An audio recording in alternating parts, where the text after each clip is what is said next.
Assalamualaikum warahmatullahi wabarakatuh. Bismillahirrahmanirrahim. Alhamdulillahirabbil alamin. Hamdan yuwafi ni'amahu wa yukafi'u mazidah.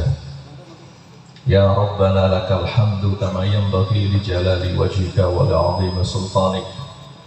Subhanakallahumma la nuhsi sana'an 'alaika anta kama asnaita 'ala nafsik. Allahumma salli wa sallim wa barik ala sayyidina Muhammadin wa ala alihi wa sahbihi wa man tabi'ahu ila yaumiddin. Rabbi shrah li sadri wa yassir li amri wahlul 'uqdatam min lisani yafqahu qawli, amma ba'du. Yang kami taati dan yang kami muliakan para alim ulama, para masyayikh, para kiai, wabil khusus sahibul bait Kiai Haji Mahalli Mawardi,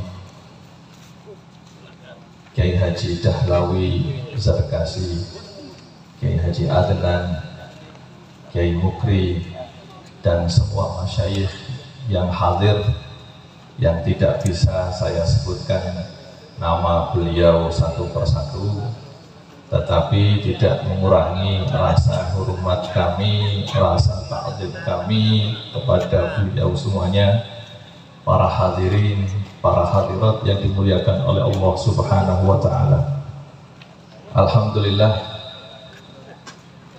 pada siang yang penuh dengan keberkahan ini, marilah kita panjatkan rasa puji syukur kita kepada Allah Subhanahu wa ta'ala yang telah memberikan taufik, hidayah, ma'unah, kesehatan, sehingga kita bisa berkumpul, bisa silaturahmi bersama dengan guru-guru kita, bersama dengan para masyayikh.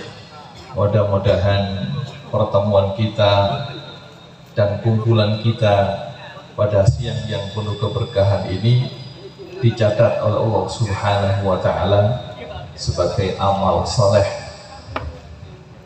Karena salah satu hal yang bisa mendekatkan kita kepada Allah Subhanahu wa ta'ala, hal yang menjadi sebab kita mendapatkan kecintaan atau mahabbah dari Allah Subhanahu wa ta'ala adalah saling ziarah dan saling berkumpul. Dalam sebuah hadis qudsi yang diriwayatkan oleh Imam Hakim, Imam Tirmidzi dan yang lainnya, Allah Subhanahu wa ta'ala telah berfirman, wajabat mahabbati limutahabbina fiyya wa mutazawirina fiyya wa mutanasihina fiyya. Artinya wajib untuk mendapatkan kecintaan dariku orang-orang yang saling mencintai, orang-orang yang saling berkunjung, orang-orang yang saling menasihati. Dan alhamdulillah pada acara kita di siang ini kita bisa berkumpul bersama, bisa saling silaturahmi, dan mana yang kita silaturahmi adalah para ulama, saling menasihati, sehingga kita berharap kepada Allah Subhanahu wa ta'ala, mudah-mudahan pertemuan kita ini menjadi salah satu sebab kita mendapatkan kecintaan Allah. Kalau seseorang itu sudah dicintai oleh Allah, maka dia tergolong wali-wali Allah. Apapun yang dia minta kepada Allah akan dikabulkan oleh Allah Subhanahu wa ta'ala.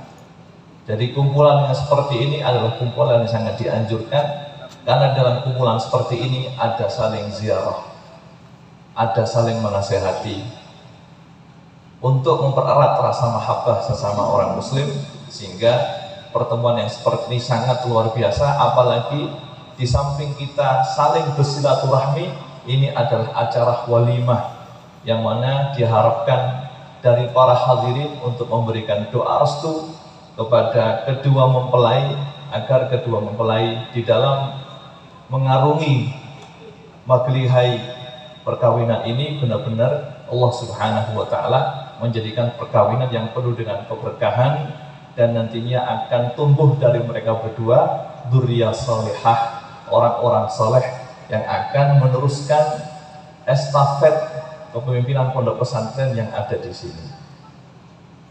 Yang kedua, salawat dan salam tidak lupa dihaturkan kepada junjungan kita baginda Sayyidina Muhammad SAW yang telah menunjukkan kita dari jalan kegelapan menuju jalan yang terang benderang, yakni ad-dinul Islam. Para hadirin rahimakumullah, sebenarnya Al-Fakir sangat malu untuk diberi tugas atau disuruh untuk menyampaikan hikmah nikah, karena saya tidak pantas.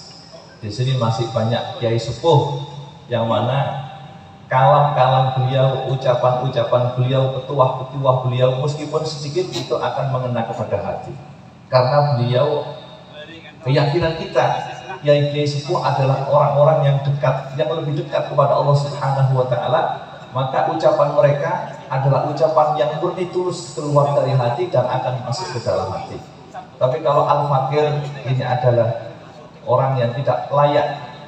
Kalau di pondok saya hanya sekitar guru pesantren, jadi tidak layak, tetapi sama'an wa ta'atan kepada perintah dan permintaan dari sahibul bait Yai Haji Mahali Mawardi, maka kami melaksanakan, mudah-mudahan apa yang kami aturkan nantinya bisa bermanfaat. Dan sebenarnya saya tidak akan menyampaikan kalam hikmah, saya akan bercerita saja. Mudah-mudahan dari cerita itu bisa kita banyak ambil hikmah. Dalam kitab Ihya, Imam Ghazali menyebutkan sebuah cerita bahwasanya ada seorang santri. Santri ini mempunyai seorang anak perawan dan banyak yang meminang. Kayaknya putrinya ini cantik sehingga banyak yang meminang. Sehingga beliau, santri ini bingung, anak saya ini mau saya nikahkan dengan siapa? Ya, bingung. Dalam kebingungan seperti ini beliau datang ke gurunya, ke kiainya, yang mana pada waktu itu gurunya adalah Imam Hasan Al-Basri.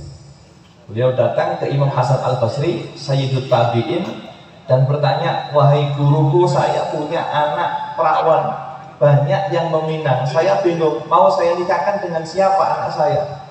Maka Imam Hasan Basri mengatakan, zawwijha taqiyyan, nikahkan anakmu dengan orang yang bertakwa. Fa innahu in ahabbaha akramaha, karena jika orang yang bertakwa ini, jika dia cinta dan senang dengan anak kamu, akramaha, maka dia akan memuliakannya. Wa in karihaha, dan seandainya dia tidak senang ya dengan anakmu, lam yadlimha, maka dia tidak akan mendoliminya. Ini jawaban Imam Hasan Basri. Maka dari cerita ini bisa kita ambil kesimpulan bahwasanya kalau mengambil menantu jangan salah. Salah mengambil menantu adalah awal daripada malapetaka. Maka harus benar-benar selektif, benar-benar memilih yang baik. Kriterianya yang disebutkan oleh Imam Hasan Basri adalah taqiyan. Alasannya simpel, beliau mengatakan, kenapa? Li'annahu in ahabbaha, jika dia senang dengan anakku, akromah, maka laki-laki ini akan memuliakannya. Ya otomatis jika seseorang itu mencintai istrinya, maka dia akan memuliakannya, akan memanjakannya, dan akan membuat putri Anda bahagia. Wa in kariha, kalau tidak senang, lam yadlimha, maka tidak akan dizalimi, tidak akan terjadi yang namanya KDRT, kekerasan dalam rumah tangga. Karena laki-lakinya adalah orang yang takut kepada Allah Subhanahu wa ta'ala. Maka tidak akan terjadi yang namanya kekerasan, tapi dia akan menempatkan sesuatu pada tempatnya, akan memperlakukan istrinya seperti tuntunan yang telah diajarkan oleh baginda Rasulullah SAW, dan tidak akan mentalaknya kecuali dalam keadaan darurat. Itu adalah orang yang bertakwa.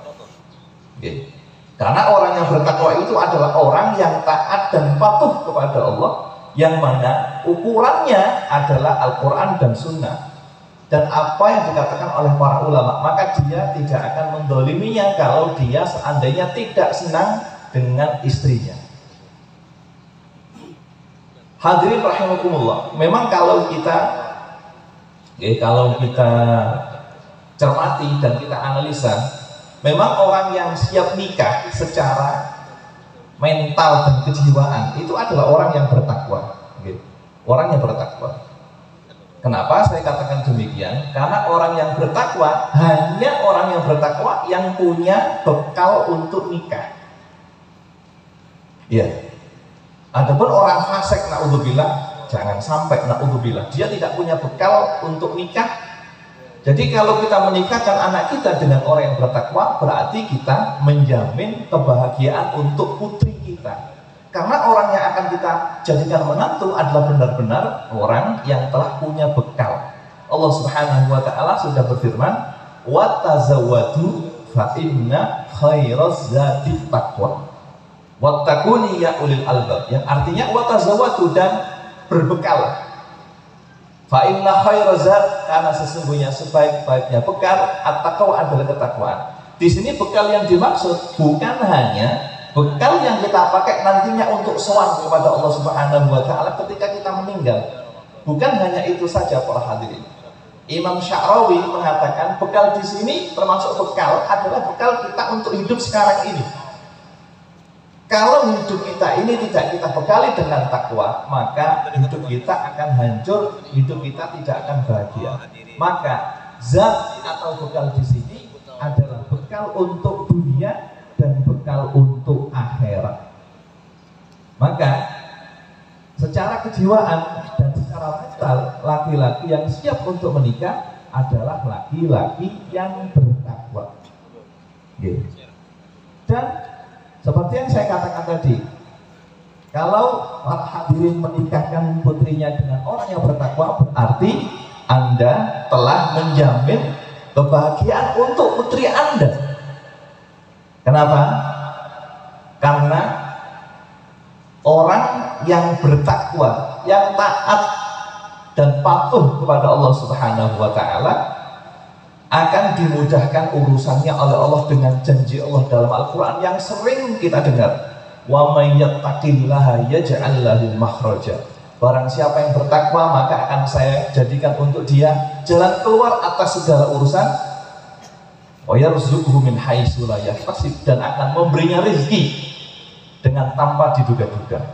Jangan khawatir dengan rezeki, karena dia adalah orang yang bertakwa, pasti Allah akan memberi rezeki. Jangan kok panjenengan tertipu dengan orang kaya, karena kekayaan itu adalah kekayaan bapaknya, bukan kekayaan dia, atau bahkan kekayaan dia, tapi kalau dia fasik itu tidak ada gunanya. Dia akan mendapatkan kesengsaraan dalam hidupnya. Mengapa demikian? Dalam surat yang lain Allah Subhanahu wa taala berfirman, "Wa man a'rada an dzikri," kata Allah, "fa inna lahu ma'isyatan dhanka." Barang siapa yang berpaling an dzikri, dari perintahku, dari syariatku, dari zikir kepadaku, dari ingat kepadaku, fa inna lahu ma'isyatan dhanka, maka dia akan mendapatkan kehidupan yang sengsara. Artinya, kalau mafhum mukhalafahnya kebalikannya, kalau orang itu taat kepada Allah, maka Allah akan jamin memberikan kehidupan ma'isyatan radhiyah.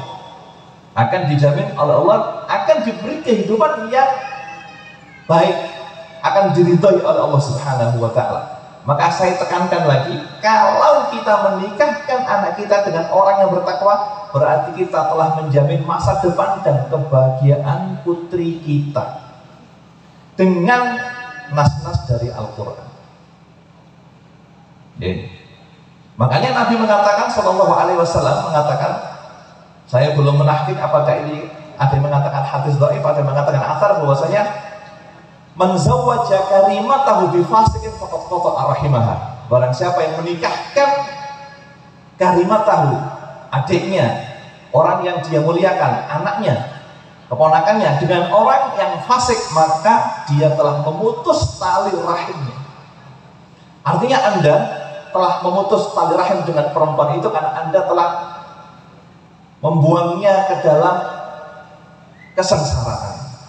Walhasil para hadirin, kriteria orang yang kita cari untuk kita jodohkan dengan putri kita adalah orang yang bertakwa.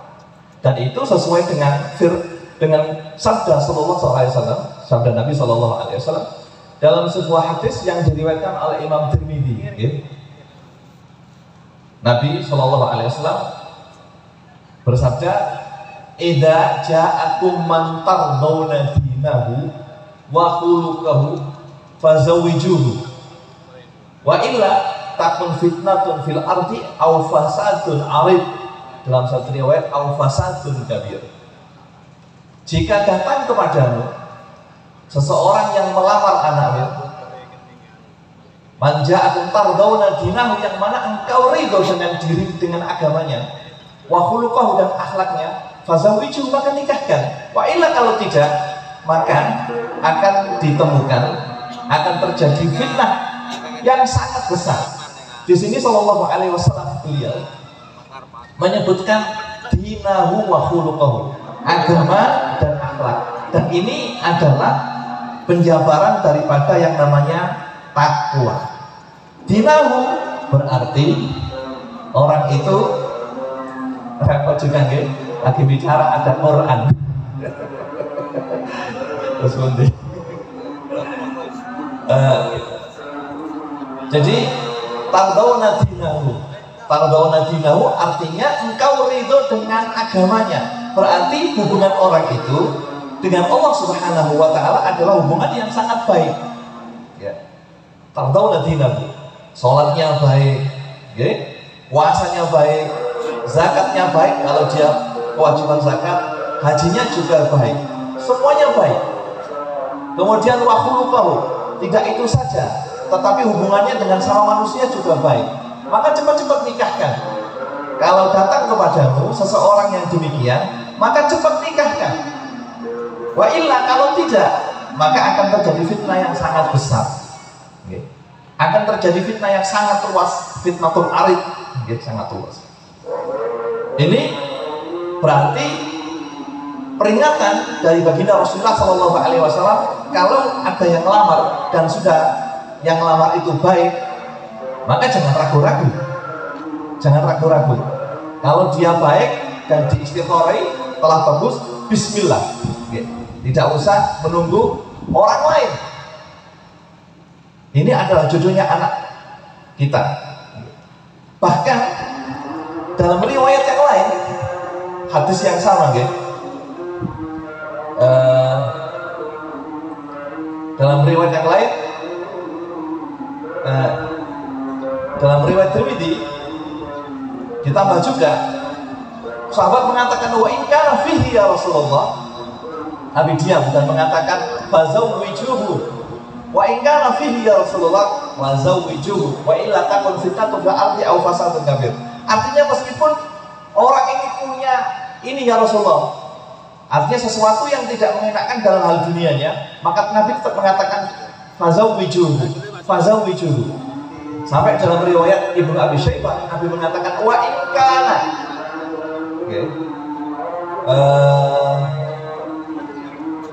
ayyan kana, kata beliau, ayyan kana, siapapun dia, kalau dia memenuhi kriteria bertakwa, hubungannya kepada Allah baik, dan hubungannya dengan sesama manusia baik, maka itu adalah calon suami yang ideal, yang harus secepatnya kita nikahkan dengan anak kita.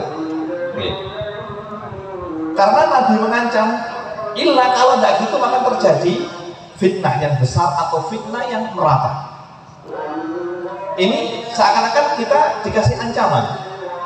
Kenapa?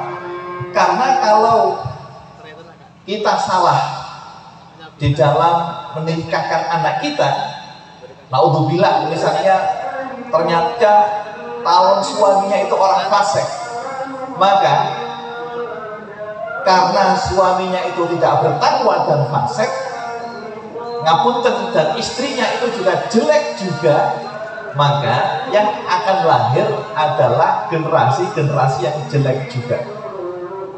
Sehingga tidak heran Nabi mengatakan, kalau tidak kamu lakukan maka akan terjadi fitnah. Ya fitnah, karena generasinya generasi yang jelek. Karena laki-laki dan perempuan, para hadirin, kan dalam riwayat Muslim, Nabi telah memberikan wejangan kepada laki-laki, kalau engkau nikah, Nabi mengatakan tungkahul mar'atu li arba'in, hadis yang biasanya kita dengarkan dari orang-orang yang selalu memberikan ceramah utawi tausiah ketika pernikahan. Tungkahul mar'atu li arba'in, lima liha, wali jamaliha, wali hasabiha, wali diniha. Nabi mengatakan fadfar bidatidin taribat yaga. Perempuan itu dinikahi karena 4 unsur, karena kecantikannya, karena hartanya, karena keturunannya, dan karena agamanya. Tapi Nabi mengatakan fadfar bidatidin taribat yaga. Pilihlah perempuan yang agamanya baik, maka engkau akan mendapatkan kebahagiaan. Taribat yaga, akan mendapatkan kebahagiaan sebagai kinayah. Maka kalau istrinya itu baik, orang yang bertakwa, baik, orang yang agamanya baik, dan juga sang laki-laki juga baik, maka akan tumbuh generasi yang baik juga. Laki-laki itu ibarat, laki-laki yang baik itu ibarat bibit yang baik, sedangkan perempuan yang baik ibarat tanah yang subur.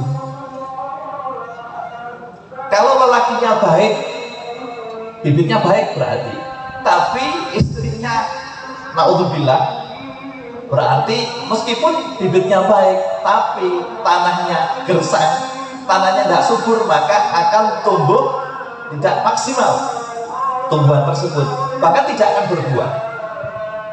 Atau kebalikannya, perempuannya baik tetapi laki-lakinya jelek, bijinya ini jelek, meskipun tanahnya subur, tapi kalau bijinya jelek akan tumbuh tanaman yang jelek juga.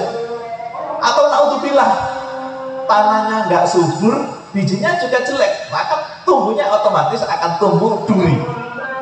Maka yang baik adalah perempuannya baik dan laki-lakinya baik, maka akan tumbuh generasi-generasi yang baik, yang akan menggembirakan, ya, yang akan menggembirakan baginda Rasulullah SAW, sehingga Nabi memberi jaminan kalau sang istri baik dan sang laki-laki baik, maka akan tumbuh generasi yang baik juga. Sehingga kalau tadi itu kerusakan, kebalikannya, kalau baik seperti ini, maka dunia akan baik juga.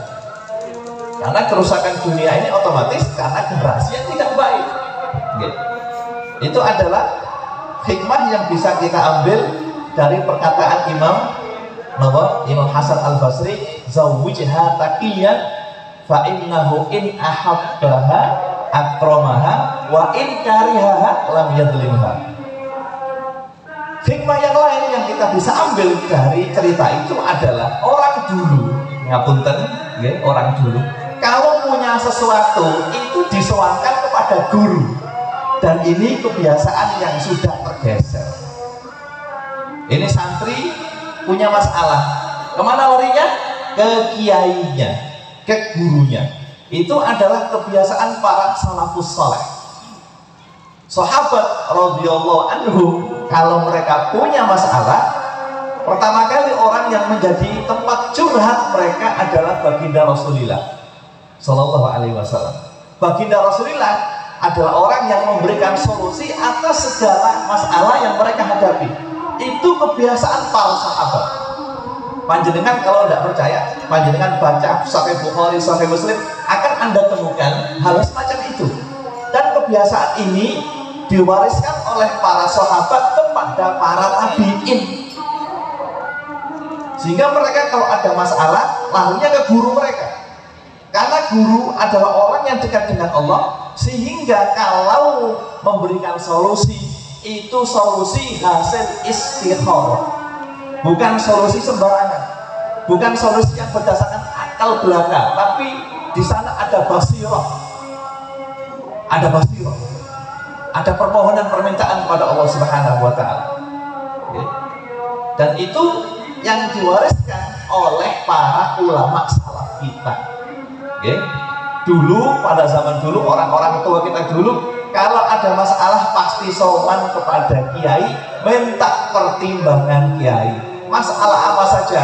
Masalah nopo cari kerja, masalah cari jodoh, masalah yang terjadi di keluarga, sampai masalah memondokkan anak itu tidak sembarangan. Tanya kepada gurunya, anak saya mondokkan kemana?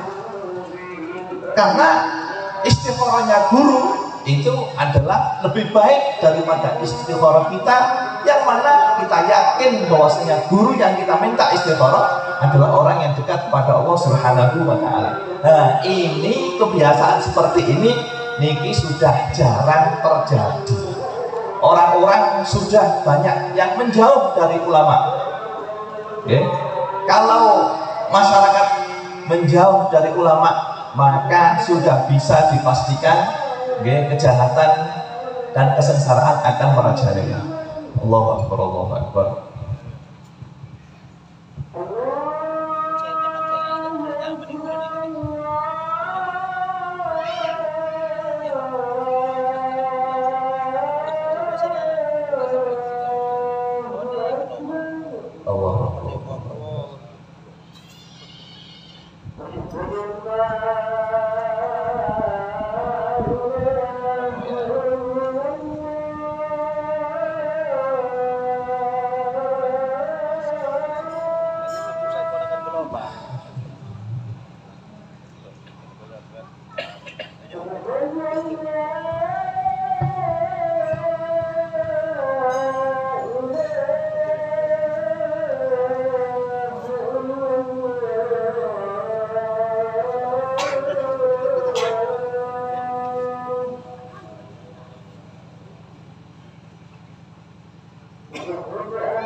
Para hadirin yang dimuliakan Allah Subhanahu wa taala, dan untuk menanamkan ketakwaan kepada putra putri kita agar besok putra putri kita ini jadi orang-orang yang bertakwa. Karena tidak ada sesuatu apapun yang paling layak, yang paling harus kita wariskan kepada anak putri kita, anak-anak kita, kecuali ketakwaan. Memang harta, itu juga ya menjadi satu faktor yang harus kita wariskan kepada anak, tapi itu bukan satu-satunya dan bukan yang utama. Yang paling utama yang kita wariskan kepada anak-anak kita adalah ketakwaan kepada Allah Subhanahu wa Ta'ala. Dan itu para hadirin tidak akan terwujud kecuali kita membekali mereka dengan ilmu agama. Jadi tidak mungkin akan terwujud yang namanya ketakwaan tanpa didasari ilmu agama. Maka hal yang paling penting untuk menjamin kebahagiaan anak kita di masa depan adalah kita mewariskan kepada mereka ketakwaan ini, dan ketakwaan itu tidak akan terwujud tanpa didasari ilmu agama. Mengapa demikian? Ya mustahil seseorang itu jadi orang yang bertakwa kalau dia tidak bisa caranya sholat. Tidak mungkin orang itu akan mendapatkan derajat takwa kalau dia tidak ngerti sholat, tidak ngerti cara puasa, tidak ngerti cara wudhu, tidak ngerti cara mandi besar, dan tidak ngerti hukum-hukum, tidak ngerti ini boleh, ini tidak boleh, tidak ngerti kalau ini riba haram hukumnya, semuanya diterjang. Maka ketakwaan tidak akan terwujud tanpa didasari ilmu agama. Maka yang sangat disayangkan, sekolah-sekolah sekarang ini tidak membekali ilmu agama yang cukup kepada siswanya. Oleh karenanya itu, kalau menurut Al-Fakir, tempat yang paling baik untuk memberikan pengetahuan ilmu agama adalah di pondok pesantren. Karena sekolah-sekolah umum tidak memberikan dan tidak mengajarkan pengetahuan agama. Ngapunten, saya di Gresik itu ya, ketika saya keluar untuk ngisi pengajian-pengajian, itu banyak yang tidak ngerti caranya mandi besar, tidak ngerti banyak. Banyak yang tidak ngerti kalau sholat sikut-sikutan ini membatalkan sholat. Banyak yang tidak ngerti. Falhasil, kita sebagai orang tua harus benar-benar memperhatikan ilmu agama untuk anak putri kita.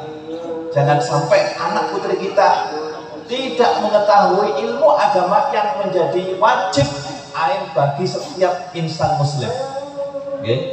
Maka ilmu cara wudhu, cara mandi, cara sholat, cara puasa, ini ilmu yang wajib diketahui oleh setiap insan.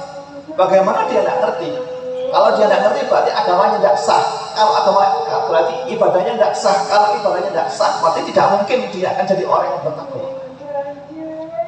Makanya untuk menjamin kebahagiaan putra putri kita harus wajib ditanamkan ilmu agama. Karena dengan ilmu agama mereka akan tahu mana yang dilarang oleh Allah dan mana yang diperintahkan oleh Allah, sehingga akan terwujud hamba yang bertakwa. Kalau bertakwa, maka mereka dapat jaminan dari Allah akan menjadi orang yang bahagia. Karena orang yang bertakwa akan selalu bersama Allah. Innallaha alladzina taqaw. Allah akan selalu bersama dengan orang yang bertakwa. Kalau Allah selalu bersama dengan orang yang bertakwa, maka jangan takut.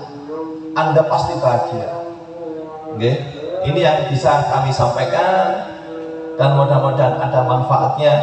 Dan saya minta maaf jika dalam penyampaian ada kekeliruan, ada kekhilafan, ada kekasaran. Kami mohon maaf yang sebesar-besarnya, karena memang kami ini bukan ahlinya ngomong dan bukan ahlinya pidato. Saya itu di pondok yang sekedar ngaji saja. Kalau yang paling bikin saya kalau bahasa Jawanya itu sumpek atau repot itu kalau disuruh nanti sampai yang ngomong Gus, suruh bicara. Itu yang bikin saya sumpek. Saya nanti ngomong apa gitu. Ya pokoknya saya ngomong apa adanya yang saya hafal. Mudah-mudahan apa yang telah kami sampaikan bermanfaat dan bisa diamalkan. Dan saya minta maaf yang sebesar-besarnya terutama kepada Hadratus Syekh Yai Mahalli yang telah mempercayakan kepada Al-Fakir untuk memberikan tausiah. Wah, ini juga saya tidak pantas dan wasiat ini atau tausiah ini adalah sebenarnya adalah paling cocok untuk diri saya sendiri. Wallahu muwaffiq ila aqwamit thoriq wal afu minkum. Wassalamualaikum warahmatullahi wabarakatuh.